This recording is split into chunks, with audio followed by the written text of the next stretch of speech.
Gabriel Kane, association d'appui et de protection des femmes victimes de violations de leurs droits muy APROFEV moo naka nekk suñu invité et puis Aïssatou Diop Fall yegsi na ba laal drapeau blanc ci kanam tuuti ñu ñëw ci jàngat bi puis invité RFM matin Abdou Thiam le secrétaire national bu Parti démocratique sénégalais à tout à l'heure tuxal nañ l'hôpital bi suuf si ñi ngi doon njort da ngeen ko bëggoon saax-saaxee sàkkal ko pexe laxas ca jaan est-ce que yéen Dantec war ngeen cee wax nag wax dëgg yàlla yéen waa PDS. jërëjëf Babacar moom mooy ma nuyu sa auditeurs ñuy dégg tey di nuyu Sénégalais yëpp di nuyu waa Jolof yëpp je pense que le Dantec dafa nekk dossier boo xam ne bu ñu xam la tey je pense que lii Sénégal yi war a xam donc il faut ñu def petit rappel de l'histoire et c'est très important parce que président Abdoulaye Wade ba mu yore nguur gi dafa jàpp ne Dantec boo xoolee ñi fay ñëw ñëpp Babacar ñu jógee ci àll bi leen wala ñu jógee ci banlieue bi bañ ko xoolee xool ñu ne donc pour ñu régler problème Dantec il faut ñu délocaliser non pas délocaliser dañuy defar déjà ay hôpitaux yoo xam ni au niveau de la banlieue donc ñu avait deux solutions première solution moo ñu defar hôpital Dalal Jàmm ak hôpital Thiaroye ak hôpital Diamniadio des enfants donc la première option c'est dañuy defar hôpitaux yi ba pare bu ñu paree nag ñu toj Dantec tabaxaat ko mais yéen ñëpp. du woon loolu de. non si c'est pas ça. non li may wax tey les professeurs de Dantec ñi ñuy déglu les professeurs de Dantec ñoo ne woon ñoom. sëñ Thiam waa déglu boo ma paree nga wax. tuxal ngeen waxoon. non waxuñu bul waxoon toj defaraat. dañuy defar. Farba Senghor moo nekkoon d'une certaine façon à la manœuvre ci wàllu woowulee. non dama la wax li. aujourd'hui les professeurs de Dantec ñoo ne woon ne ñoom du ñu dem dans un premier du ñu dem Dalal Jàmm ndax dafa sori mais aujourd'hui ce qui se passe à Dalal Jàmm malgré aujourd'hui li ñu fa investir mu nekk un hôpital boo xam ne c'était un bijou waroon na romb fii mais président Macky Sall ñuy gis ngeen daf ko tëj bu dootoon Covid bi tey kon Dalal Jàmm ba léegi mu ngi tëju yàqu te on a mis beaucoup de milliards. aujourd'hui on a mis parce que tamit seen chantier ba daa yéex itam. def na ay at. aujourd'hui mënut a yegg mënut a avancer. non ba ñu paree ba ñuy 2012 presque pare woon na aujourd'hui il y a des professeurs yi dem bañoon jógee Dantec dem fa tey il y a des professeurs à Dalal Jàmm lu tax ñu bañoon dem en 2012 yaa ngi fàttali ko professeurs yi ñoo doon duñ dem président Ablaye ne leen li ma xam ba xam mooy Dantec dafa màgget benn dërëm duñ ko fi dugal nañ koy toj defaraat ko aujourd'hui maintenant le président Macky Sall xam na dossier Dantec ba mu ñëwee ba léegi qu'est-ce qu'il a fait 2014 dem na fa ñu woon ko un plan deful dara li tiital président Macky Sall loolu li war ko xam mooy li xew Linguère hôpital Magatte Lô li xew Tivaouane en 2021 vous avez vu les professeurs au niveau de la commission d'entreprise def benn conférence de presse pour attirer l'attention du niveau de dégradation de l'hôpital de Dantec. commission d'établissement. Voilà, commission d'établissement ñu won ne le niveau de dégradation de Dantec ils ont rencontré le ministre après ils ont rencontré le président Macky Sall le président Macky Sall a pris des engagements qu'on va refaire l'hôpital de Dantec mais li jaaxal nit ñi mooy li xew ñu jël une décision en mars ñu bëgg ko exécuter en août. mais est-ce que vous êtes bien placé exactement Babacar loolu la doon wax est-ce que vous êtes bien placé. on est pour très bien placé pour communiquer parce que vous êtes là depuis da ngeen nekkoon ngeen fii fukki at ak ñaar benn solution apporté wu leen ko ci Dantec malgré la dégradation de l'ouvrage ñu xam bu wax loolu ñun on a pris les devants on a construit 3 hôpitaux bu pare pour déménager Dantec ba pare pour defar Dantec loolu moo doon la solution. aujourd'hui maternité Dantec rek ci seen nguur tëj na lu ëpp juróomi at. defaruñ ko Babacar xam nga li gën a am solo tey mooy pourquoi ñi toog ba 2022 mars 2022 ñu ne nañ déplacer hôpital bi en août il faut fermer l'hôpital pour le construire en septembre loolu Sénégal yi mënu comprendre tey boo demoon Dantec Babacar tey mais sa yaram dafay daw. yóbbu nañ quelques services mais il y a beaucoup de services yoo xam ne des nañ fa ba léegi médecine interne ñu ngi foofu ba léegi néphrologie ñu ngi foofu ba léegi. trois services rek fa des. amaguñ fu leen yóbbu mais Babacar li gën a garaaw mooy aujourd'hui on est dans la précipitation mais combien de personnes vont mourir avant ñu leen jël en charge parce que les archives sont là-bas il faut faire un reportage à la Dantec aujourd'hui vous allez vous rendre compte que c'est une catastrophe sanitaire qui va se poser au Sénégal et je pense que au-delà de le président Abdoulaye Wade wax dañuy def benn commission d'enquête sur le financement de Dantec mais je pense que après il faut def beneen commission d'enquête sur une catastrophe sanitaire qui va se poser avec le déménagement de Dantec beaucoup de personnes vont mourir et loolu je pense c'est la responsabilité du président Macky Sall et du ministre de la santé waxtaan wi ñu gën ko def ci wolof yow tamit xanaa jóge woo Jolof itam. moo tax ma ne donc li may wax moo di ne tey déménagement bi dina indi ñu bëri dañ ci dee. parce que yóbbu nañ yenn service mais yenn service yu bëri ñi ngi foofu demaguñu waaye li gën a garam Babacar nit buy feebaree dafay am dossier médical archive yi ñi ngi foofu demuñu. bala ñoo jëlaat dossier bi boo xoolaan malade bi li ko dal ainsi de suite ñu bëri dañ ñàkk seen bakkan. li ngay wax ni ñoom waxuñu loolu de. mais du lu ma li may wax Babacar vous êtes des journalistes. non mais démb sax dalal nañ koo xamante ni am na xam-xam ci wàllu wuule. foofu la nekk déglu naa ko ñun aussi on a des amis on a des parents. ñun dañuy dem foofu di xool on est des politiques on fait nos renseignements. je vous demande de faire ngeen dem fa xool li fa xew. def leen fa archive yi ñu ngi foofu demagul ba léegi. tey sa kii nu mu tudd docteur Ibou Diop suma yumul nee na dañuy délocaliser la morgue donc progressivement. Ibou Thiam ñu dem Ibou Thiam. waaye mais attends mais le problème qui se pose mooy aujourd'hui déménager ñëpp yàgg nañ déménager mais ça se prépare dañ koy dañ déménager au fur et à mesure lépp ñu jël ko à temps lépp programmé. mais d'accord nga ci ne. aujourd'hui d'accord ngeen ci ne Dantec moom melokaan wa mënut woon continuer. mais loolu xam nga ñun ba lañ ko xamee ñun depuis avant 2012 lañ ko xam ba jël nos devant xam nga ce qui est grave avec le président Macky Sall il est dans l'improvisation tâtonner da ngay tëj bët rek nga tëb damay def lii. mais mënoo wax loolu parce que quand même boo xoolee ci hôpitaux yi mu jot a construire ku nekk gis na quand même ci wàllu wule def na ay efforts yu bëri. ci régions yi presque toutes les régions léegi am nañ seen hôpitaux. mais def nañ effort mais li des mu ëpp le problème de Dantec man ñun ñëpp daf ñu jaaxal parce que Dantec du lu bees bett ñu dañ ko xam pourquoi ñu toog ba tey bëgg tëb. pour toj Dantec ñu xool financement boo xam ne kenn xamul nu mu demee aujourd'hui Babacar comment vous voulez être en 2022 ñu ne dañuy jaay suufu Dantec pour tabaxee ko au même moment l'État en train d'acheter des terres partout au Sénégal. ci wàllu montage financier jaay suuf gi moom yéeme na. jaay suuf gi moom yéeme na. Babacar en avril bi passé le ministre des Finances a fait un soucoupe de 330 milliards pour dem jëndi les sphères ministérielles. Vous pensez que aujourd'hui les sphères ministérielles sont plus urgentes que Dalal Jamm que Dantec ainsi de suite 330 milliards. sphère yoo xam ne ba dañoo ko jaay na ko gouvernement du Sénégal moo ko tabax. ci wàllu montage financier bi ngay wax noonu est-ce que yéen tamit mënuñ leen reprocher on a vu montage bi ngeen def ci monument de la Renaissance. xam nga aujourd'hui suuf xam nga aujourd'hui le PDS ku xool PDS tey xam ne PDS bi fi nekkoon ak bii différent. waaye PDS la rek laay wàddan fi ba léegi. waaw mais laay wàdd mooy suñu kilifa mais Babacar yow mi xamoon PDS ñi ngi fiy gis tous les jeunes cadres qui sont là mais n'était pas jëluñu amul benn responsabilité. laay wàdd Karima moo leen di wax fi ngeen teg seen tànk. te ñoo fi nekkoon démb itam. Laay Wade Karim. mënoon nañoo gëmloo ne PDS moom PDS 74 ba léegi. benn la rek non Babacar nit ñëpp mënuñoo nekk dama ne PDS on a un bon coach waaye les jours. kan mooy seen coach en réalité c'est Laay Wade ou c'est Karim. c'est le président Abdoulaye Wade qui est là c'est notre coach. Karim c'est le capitaine de l'équipe donc mais c'est vrai c'est ça Karim c'est le capitaine de l'équipe. capitaine WhatsApp il joue avec nous donc même buy WhatsApp ak yëpp c'est un bon capitaine et ñun moom lañ bëgg mu nekk suñu capitaine donc li am solo Babacar Sénégal yi war ko xam Dantec dafa nekk une catastrophe sanitaire et je pense que aujourd'hui li may wax il faut que Sénégal yi xam li ñuy Dantec niveau de gravité bu mu toll mënuñ jël ay malades ñu leen xamaguñ fu leen di fajee tey am ñoo xam ne mënuñ dem jël seen rendez-vous vous pensez que ça c'est normal dans un pays au 22e siècle c'est extrêmement grave ce qui se passe à Dantec et je pense que au-delà problème financier il y a un problème sanitaire que en tout cas les parlementaires. moom nga waxoon sànq waaye yéen waa PDS ak seen mbootaay gi ñu tuddee wàllu nga xam ne moom ngeen demee woon élection locale ak élection falum député dañuy dégg coow li fan yi am na démb sax fu ñu jàng xawma tey ne Laay Wade nee na seen digg ak Yewwi du digganteb dara maanaam seen ànd ko ngeen ànd demul fenn te du sax du wéy est-ce que loolu mën nga ñu ko dëggal wala da nga koy weddi. mais xam nga ñun lu ñu jaaxal ci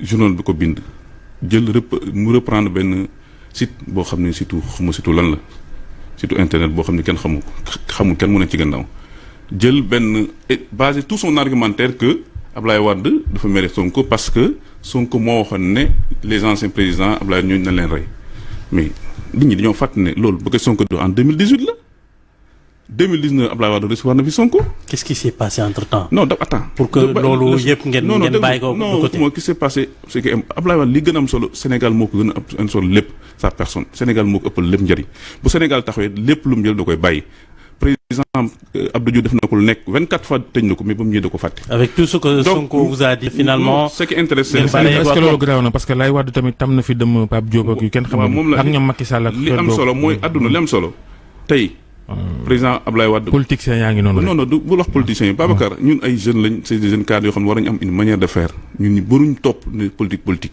mais est-ce que méthode yooyu du méthode yoo xamante ni yàgg nañ ko gis fii même si vous êtes des cadres des jeunes. non je pense que ce qu'il faut dire mooy aujourd'hui en tout cas li gars yi wax ñun xamuñu ko gisuñu ko man dégguma ko def nañ une réunion de la communication le samedi. yaa ngi jëm a xosi journal La Tribune bu Bougane Gueye Dany moom ngay wax. mais tey Walf Quotidien moo xëy ni. Yewwi Wallu du dem fenn. waaw Pape Diop Babacar man li ma wax mooy Tribune li tax mu bind ko ban intérêt la ci am ak lu kan moo ne ci gannaaw nañ ko xool. munoo wax ni Walf dafa am intérêt. Walfadjri moo xëy bind na Yewwi Wallu du dem. non du dem xam nga loolu ay yéenam la wax ak dafa prospection la nekk ñun li ñu wax moo di ne ñun ak Yewwi ñu ànd nañ def lu inédit dans l'histoire politique de Sénégal et même de l'Afrique. C'est la première fois depuis 1960 Sénégal am l'opposition gagnée au niveau du Parlement. Au niveau de l'Assemblée, j'allais dire. Gagné, comment ça? Non, gagné parce que 83 l'opposition bi am benn bokk am 82 même du point de vue même des suffrages. sëñ Thiam bàyyi la waxtaan wi ngay safal aussi. waaye safal ñu Babacar du ñu safal dañuy wax la réalité li am. mu toll nii vous n'êtes pas majoritaire ah. Aujourd'hui ce qui se passe mooy Sénégalais yi. ñoo ñu jox majorité seen xol ak seen bëgg-bëgg ak vote en nombre de voix. Comment ça? L'opposition est majoritaire dans ce pays. non naka ngeen majorité. non benn ñun am nañ 1,71 million plus 471 000 voix moo ëpp li benn 1,5 million yi benn bokk rek am. loolu on n'en discute pas. Maintenant damay ñëw ci li ngeen wax xam nga Yewwi ak Wallu ñu ñoo bokk liggéey bi li ñu bëgg nag mooy Sénégal changer maintenant nag est-ce que dañu am benn groupe parlementaire dañu am 2 groupes parlementaires dañu am 3 groupes parlementaires on est en train de discuter et je pense que li gën aujourd'hui ñëpp xam nañ ko que mu am 2 wala 3 groupes parlementaires. Quelle est la part personnelle tey jii de Karim Wade votre capitaine bi ngay wax noonu. parce que il ne s'est pas mi ngi Qatar su ma juumul mi ngi foofu est-ce que tey jii vous n'avez pas profité aura Ousmane Sonko bi mu yóbbaale la. ñun xam nga boo xoolee PDS dem nañ élection locale on a eu 450 000 voix ñëpp yaakaaroon PDS mënul am loolu sans président Abdoulaye Wade sans un directeur de campagne sans Karim Meïssa Wade ñun ñii ñoo fi nekkoon di liggéey ñi dem élection législative am 471 000 donc c'est notre électorat on est resté figé sur notre électorat le PDS c'est un parti ancré au Sénégal. L'électorat chimique du PDS.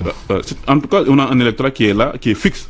C'est-à-dire que ñun li ñu manqué rek mooy l'apport aujourd'hui du président Abdoulaye Wade ak l'apport de. yokkuwul de dafa xaw a analyser tuuti. waaw non c'est normal on était à 500 000 550 000 voix gisuñu Karim Wade nit ñi les gens se posent des questions mais jour bu ñëwee ngeen gis ne les choses. à chaque fois da ngeen di wax ni day ñëw depuis 2000 biñ ko génnee kaso ba léegi kenn gisu ko. waaw non dina ñëw parce que am na ay quelques dossiers yoo xam ne war ay recours yu mu war a régler bu ñu ko régler pas Karim Wade. bu ñu koy régler amul problème. man kay 138 milliards lañ ko wax mu fay. mu ñibbisi. xam nga amande boo xam ne nguur goo xam ne doole la jël amande la Babacar loolu ku mu neex xam nga loolu kenn du ko. tribunal moo leen daan pour être concret Abdou Thiam bu leen Macky Sall sàkk woon a gis waxtaan ak yéen ba may Karim mu ñibbisi ak ñoom seen mën na sax bokk xëy na ci élection 2024 yi est-ce que yéen waa PDS ak Wallu di ngeen fekki Macky wala. en tout cas li ma ci xam bu ubbilee Karim Wade buntu réew mi. dama ne aujourd'hui ce qui se passe c'est une question qui n'est pas encore posée dans les instances en tout cas question boo xam ne waxuguñ ko ci instance. loolu mooy waxi caaxaanu politique nag. waxu caaxaan Babacar bàyyi lu ñu wax nga ne waxu caaxaan. xam nga man mënu ma nekk un responsable di nekk dans la communication di porter la parole du parti ma ñëw fii di nga may poser benn question boo xam ne waxtaanoon ci bu ma ci waxee damay def. affaire amnistie Karim Wade loolu ku nekk non sama xalaat moo di ne ñun li ñu gëm mooy Karim mooy suñu candidat te lépp loo xam ne. est-ce que Macky da ngeen naan mukk du nu ànd ak moom wala. non xam nga mukk moom àdduna kenn dox mukk surtout ci politique. vous n'excluez pas ça. yaa ngi dama ne non politique laa la wax kenn ci wax mukk mais man li ñu gëm tey PDS mooy ñun li ñu Macky Sall teg depuis 2012 ba léegi tegu ko kenn gars yi dañu gaaw yuuxu rek gars yi dañu war a ragal rek mais ñun lu ñu teg ko Karim Wade. teg ko président mooy la laay war a tegoon waa PS ba mu faloo rek itam. képp du benn président Abdoulaye réew mi moom politiciens yi. non yëf yi day tourner rek. non Karim Wade est le seul leader politique boo xam tëj nañ ko ñetti at ci kaso. wonkul deful dara. Idriss Seck itam yóbbu ngeen ko 7 mois lañ ko tëj. mutu sax 1 an. c'est pas la même chose. Khalifa Sall nag bañ ko génne dañ ko génne bàyyi ko mu dem doxal soxlaam yàqun ay kayit yàqun dara jox bàyyi ko mu dem liggéey ñun li ñu daj kenn daju ko ñun nag duñu nekk fi di yuuxu doon dañuy liggéey li ñuy liggéey xam ne Sénégalais yi xam nañ li ñu fi bàyyi woon xam nañ li ñu fi war a jubbanti xam nañ li ñu fi war a indi. avec la transhumance politique nekkoon ngeen les champions aussi ci wàllu wule. waaw xam nga àdduna lépp day dox Sénégalais yi tey ñoom ñoo régler cette question.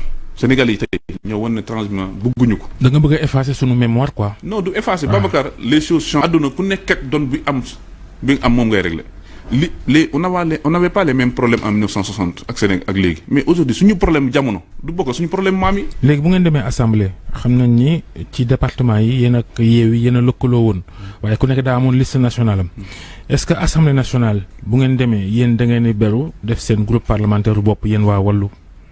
en tout cas ñun les suñu députés yi xam ne yëpp dañu falu PDS moo leen proposé réunir leen daje nañ au niveau de la permanence waxtaan nañ.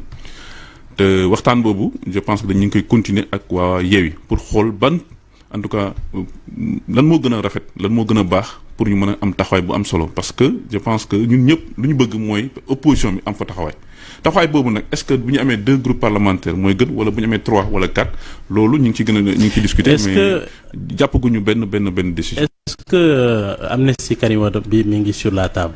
je sais pas ñu l'amnistie c'est pas une personne une amnistie des faits.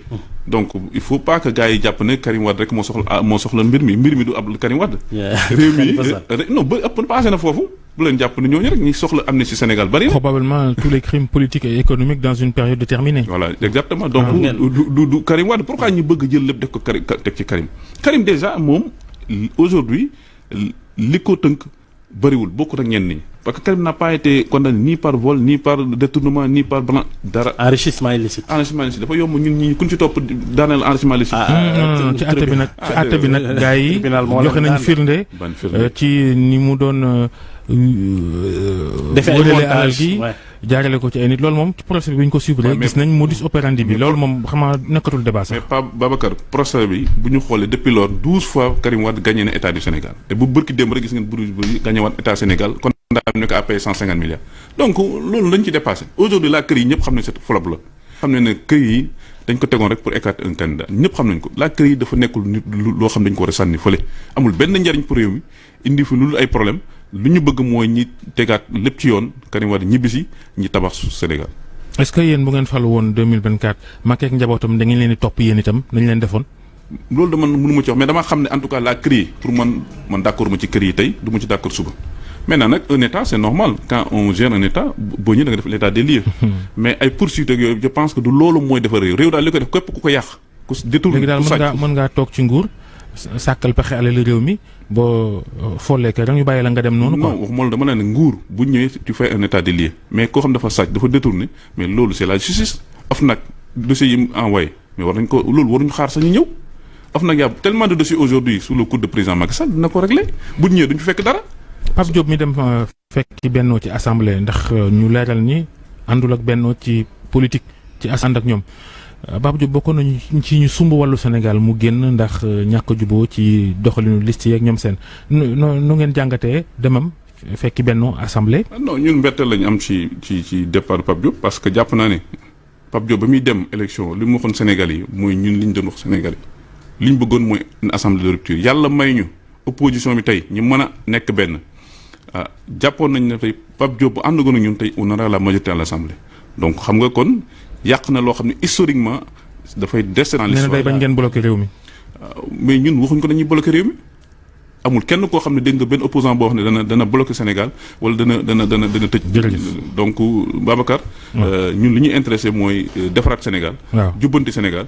te pense que aujourd'hui on a une équipe pour ça nous avons une vision pour ça. donc di sant ñëpp di gërëm ñëpp asalaamaaleykum. Abdou Thiam vice-président commission communication PDS jiite PDS ca Linguère jërëjëf Aliou Fati. jërëjëf Babacar yow ñu lay delloo ziar di la nuyu di nuyu sunu téléspectateurs yi ñuy àndaloon 6h30 ak ñi ñuy soog a dem ma fàttali ne ci kanam tuuti ay setu dina ñëw jàngat nag te dafa xaw a yaatu moo tax dañuy daw rapidement ci xibaar yi ànd ci ak Cheikh Tidiane Diawo bu ñu noppee.